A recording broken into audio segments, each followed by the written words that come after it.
ओम नमो भगवते वासुदेवाय नमः। नमस्कार दोस्तों, आप सभी को ज्येष्ठ मास के शुक्ल पक्ष की निर्जला एकादशी की हार्दिक शुभकामनाएं। आज मैं आपको निर्जला एकादशी व्रत की संपूर्ण कथा सुनाऊंगी। अगर आपको कथा अच्छी लगे तो वीडियो को लाइक, सब्सक्राइब और शेयर जरूर कीजिएगा।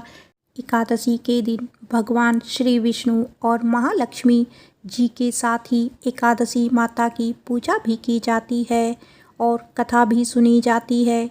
निर्जला एकादशी को भीमसेनी एकादशी के नाम से भी जाना जाता है और जैसा कि इस एकादशी के नाम से ही स्पष्ट होता है, निर्जला अर्थात जल के बिना। वैसे तो सभी एकादशी व्रत में आप जल का सेवन कर सकते हैं, लेकिन ज्येष्ठ मास के शुक्ल पक्ष की जो निर्जला एकादशी है, इसमें जल की एक बूंद भी ग्रहण नहीं की जाती। इसी कारण इस व्रत को निर्जला एकादशी के नाम से जाना जाता है। साल भर में पड़ने वाली सभी प्रमुख एकादशियों में से यह सबसे बड़ी और महत्वपूर्ण एकादशी मानी जाती है। जो व्यक्ति अपने जीवन में एक बार भी एकादशी का व्रत ना रख पाता हो, अगर वह केवल इस निर्जला एकादशी का व्रत सच्चे मन से और श्रद्धा के साथ करे तो उसके जन्म जन्मांतर के पापों का नाश हो जाता है और अंत में उसे मोक्ष की प्राप्ति होती है। अब हम सुनेंगे निर्जला एकादशी की बड़ी ही दुर्लभ और पौराणिक कथा। पौराणिक कथा के अनुसार श्री सूत जी महाराज शौनक आदि ऋषियों को कथा सुनाते हुए कहने लगे, हे ऋषियों, अब सभी व्रतों में सबसे श्रेष्ठ, सर्व एकादशियों में सबसे उत्तम एकादशी की कथा सुनिए। एक बार पांडव पुत्र भीमसेन ने वेद व्यास जी से पूछा, हे महाज्ञानी पितामह, मेरी चारों भाई युधिष्ठिर, अर्जुन, नकुल, सहदेव, मेरी माता कुंती तथा मेरी पत्नी द्रौपदी एकादशी के दिन कभी भी भोजन नहीं करते। वे मुझे भी ऐसा ही करने को प्रेरित करते हैं। मैं उनसे कहता हूँ कि मुझसे तो भूख सहन नहीं होती। मैं दान और विधिवत भगवान श्री हरि की पूजा आराधना करूँगा। सो कृपया कर मुझे ऐसा कोई उपाय बताइए। मुनिवर की उपवास किए बिना ही मुझे एकादशी व्रत का पूर्ण फल प्राप्त हो सके। व्यास जी बोले, हे भीमसेन, यदि तुम नरक को बुरा और स्वर्ग को अच्छा समझते हो और अंत में मोक्ष की कामना भी रखते हो, तो दोनों भी एकादशियों को भोजन मत करो। व्यास जी की बात को सुनकर भीमसेन ने फिर से निवेदन किया, हे महामुनि, जो कुछ भी मैं कहता हूँ कृपया उसे सुनिए। यदि दिन में एक बार भी मुझे भोजन ना मिले तो मैं जीवित नहीं रह सकता। तो ऐसी स्थिति में मैं कैसे उपवास करूं? मेरे उदर में वक्र नामक अग्नि का वास है और बहुत सारा भोजन करने से ही मेरी भूख शांत होती है। मुनिवर, आप कृपया करके कोई ऐसा व्रत बताइए जिससे विधि पूर्वक करके मैं स्वर्ग को प्राप्त कर सकूं। वह निश्चय करके मुझसे कहिए जिससे मेरा भी कल्याण हो सके। भीमसेन की परेशानी को समझकर व्यास जी कहने लगे, हे भीमसेन, मनुष्य के लिए सर्वोत्तम धर्म वेदों में बताया गया है, किंतु कलयुग में उस धर्म पर चलने की शक्ति किसी में नहीं है। इसीलिए थोड़ा धन, थोड़ा कष्ट देने वाला जो बहुत सरल उपाय है और जो पुराणों में भी लिखा है, वह मैं तुम्हें बताता हूँ। ध्यान से सुनो। दोनों पक्षों की एकादशियों में जो मनुष्य भोजन नहीं करते, वे कभी नरक को नहीं जाते। इन वचनों को सुनकर महाबली भीमसेन पहले तो पीपल के पत्ते की तरह कांपने लगे, फिर डरते हुए बोले, हे पितामह, मैं उपवास करने में बिल्कुल असमर्थ हूँ। इसीलिए हे प्रभु, निश्चय करके बहुत फल देने वाला एक ही व्रत मुझसे बताइए। तब व्यास जी बोले, हे भीमसेन, वृष व मिथुन राशि में सूर्य स्थित होने पर ज्येष्ठ मास के शुक्ल पक्ष में जो एकादशी आती है, उसका यत्नपूर्वक निर्जल व्रत करना उचित होगा। इस दिन स्नान और आचमन करके जलपान वर्जित है। केवल एक घूंट जल में आचमन करें। अधिक पीने से व्रत खंडित हो जाता है। एकादशी के सूर्य उदय से लेकर द्वादशी के सूर्य उदय तक जल ग्रहण ना करें और ना ही भोजन करें। इस प्रकार व्रत करने से बिना परिश्रम के ही सभी द्वादशी युक्त एकादशियों का फल प्राप्त होता है। द्वादशी को प्रातःकाल स्नान करके सुवर्ण और जल ब्राह्मणों को दान करें, फिर ब्राह्मण सहित स्वयं भी भोजन करें। हे भीमसेन, इस विधि से व्रत करने से जो फल प्राप्त होता है वह सुनो। साल भर में जो एकादशियाँ आती हैं उन सभी का फल निसंदेह केवल इस निर्जला एकादशी व्रत से प्राप्त हो जाता है। शंख चक्र गदाधारी भगवान श्री विष्णु स्वयं मुझसे कहते हैं कि सब कुछ त्याग करके मेरी शरण में आ जाओ। और सुनो भीमसेन, एकादशी का व्रत निराहार करने से मनुष्य सभी पापों से मुक्त हो जाता है।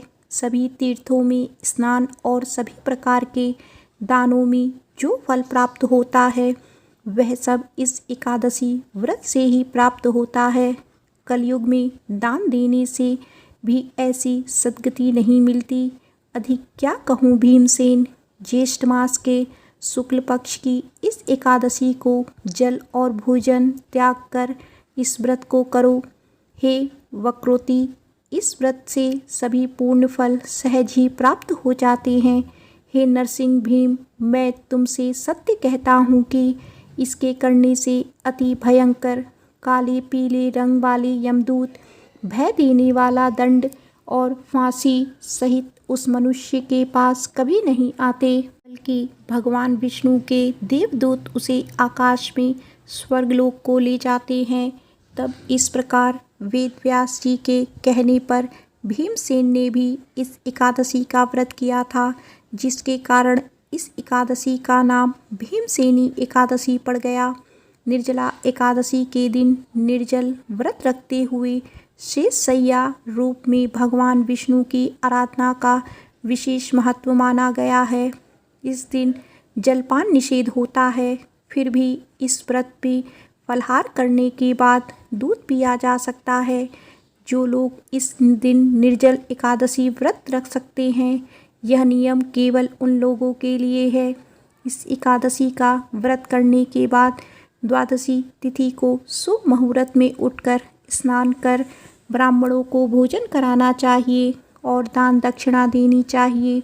इस दिन अपनी शक्ति और सामर्थ्य के अनुसार ब्राह्मणों को अनाज, वस्त्र, छत्री, फल और जल से भरी कलश या सुराही और दक्षिणा देने का विधान है। सभी लोग मिट्टी के घड़े या सुराही, पंखों, अनाज का दान तो करते ही हैं, साथ ही इस दिन मीठे शरबत की प्याऊ भी लगवाते हैं और लोगों को पानी पिलाकर पुण्य कमाते हैं। प्रेम से बोलो श्री हरि विष्णु भगवान की जय। माता लक्ष्मी की जय। एकादशी माता की जय।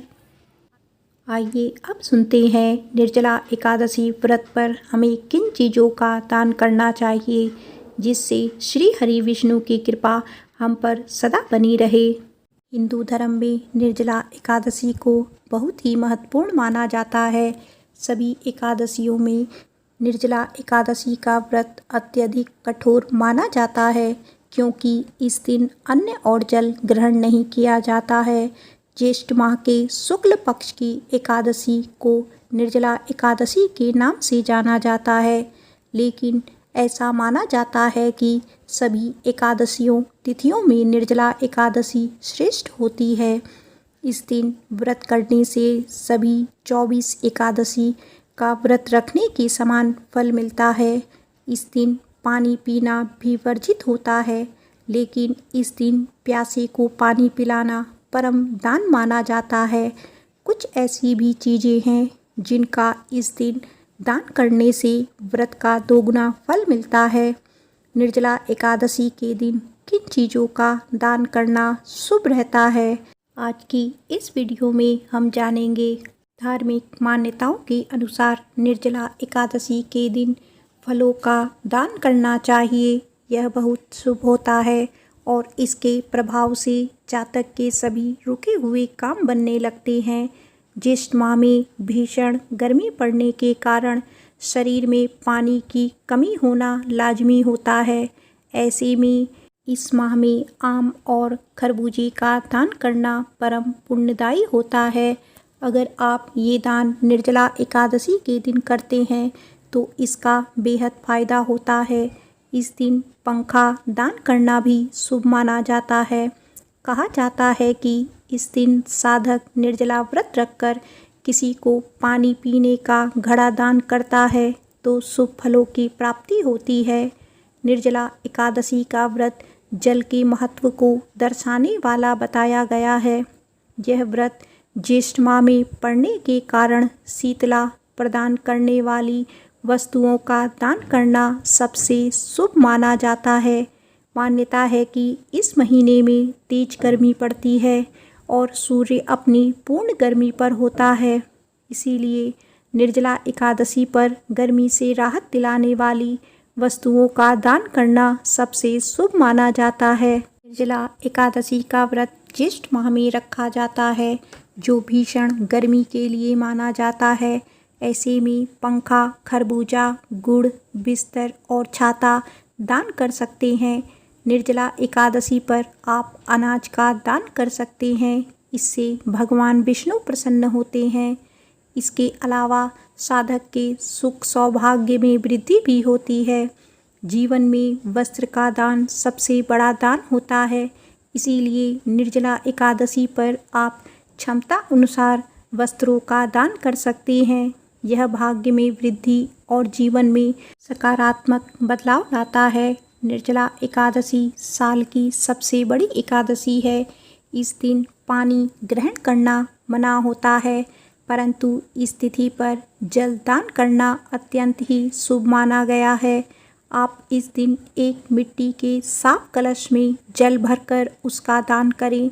जल से भरा घड़ा अर्थात जलदान को निर्जला एकादशी पर सर्वोच्च दान माना गया है। इस दिन जल से भरे हुए मिट्टी के घड़े में तुलसी का पत्ता डालकर और लाल कपड़ा बांधकर दान किया जाता है। इससे प्यासे को जल देने का पुण्य मिलता है। पितरों की आत्मा को शांति मिलती है। व्यक्ति को मृत्यु के बाद स्वर्ग प्राप्त होता है और पापों का नाश होता है।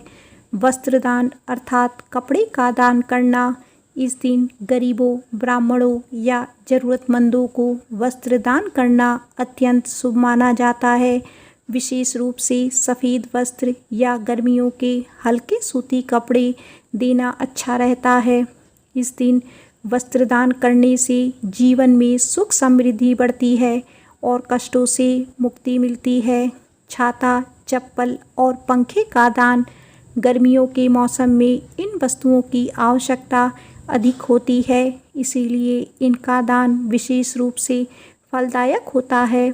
इससे गर्मी से पीड़ित लोगों को राहत मिलती है, जिससे दान करने वाले के घर में शीतलता और सौभाग्य बना रहता है। साथ ही आयु और यश में वृद्धि होती है।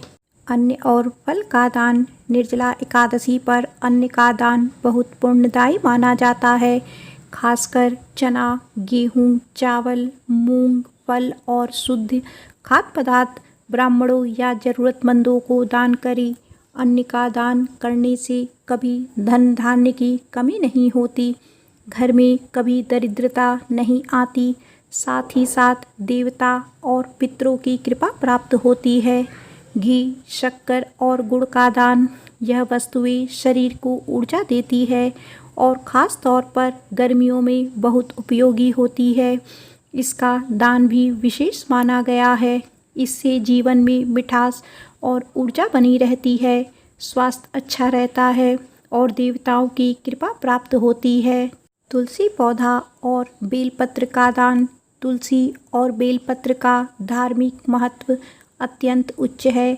इसका दान करने से पवित्रता और सकारात्मक ऊर्जा मिलती है।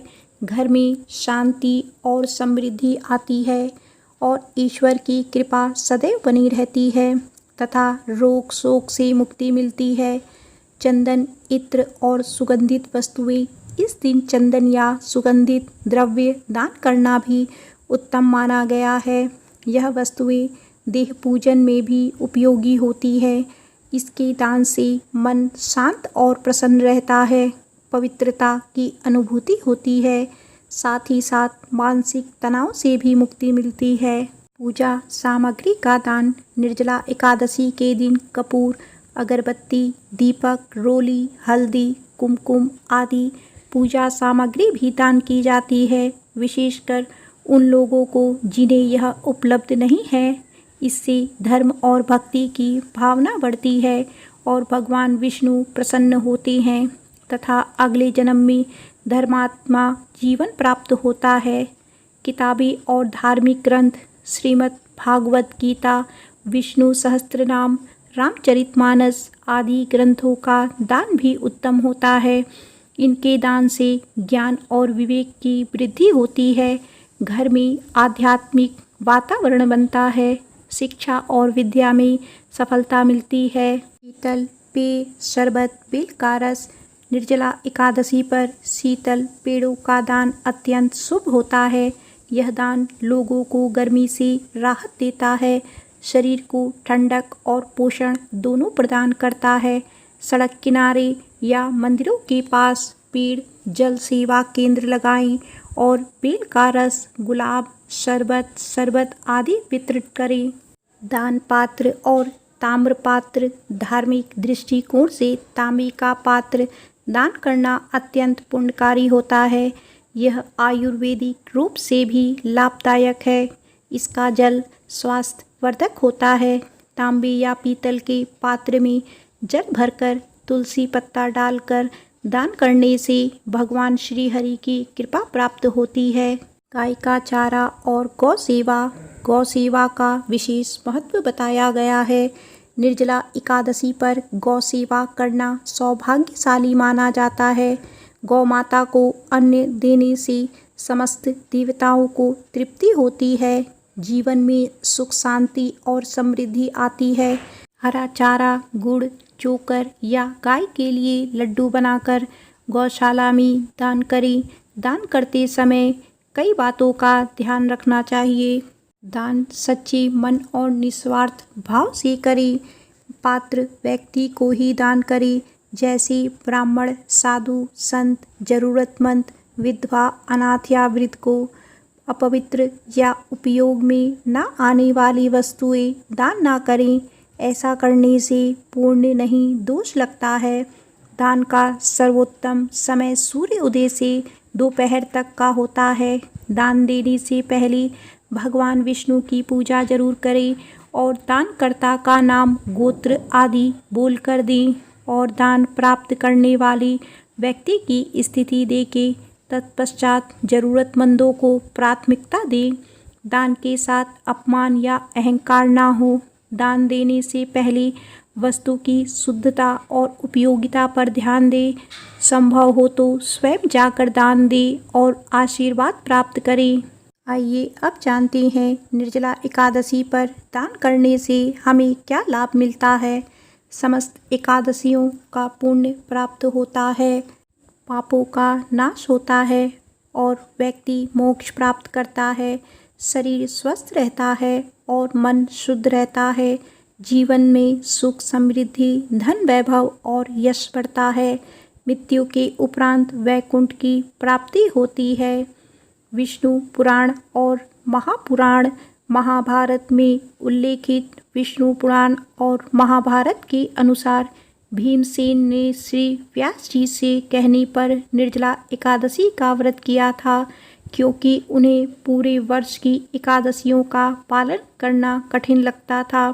उन्होंने केवल निर्जला एकादशी का व्रत कर सभी एकादशियों का फल प्राप्त किया।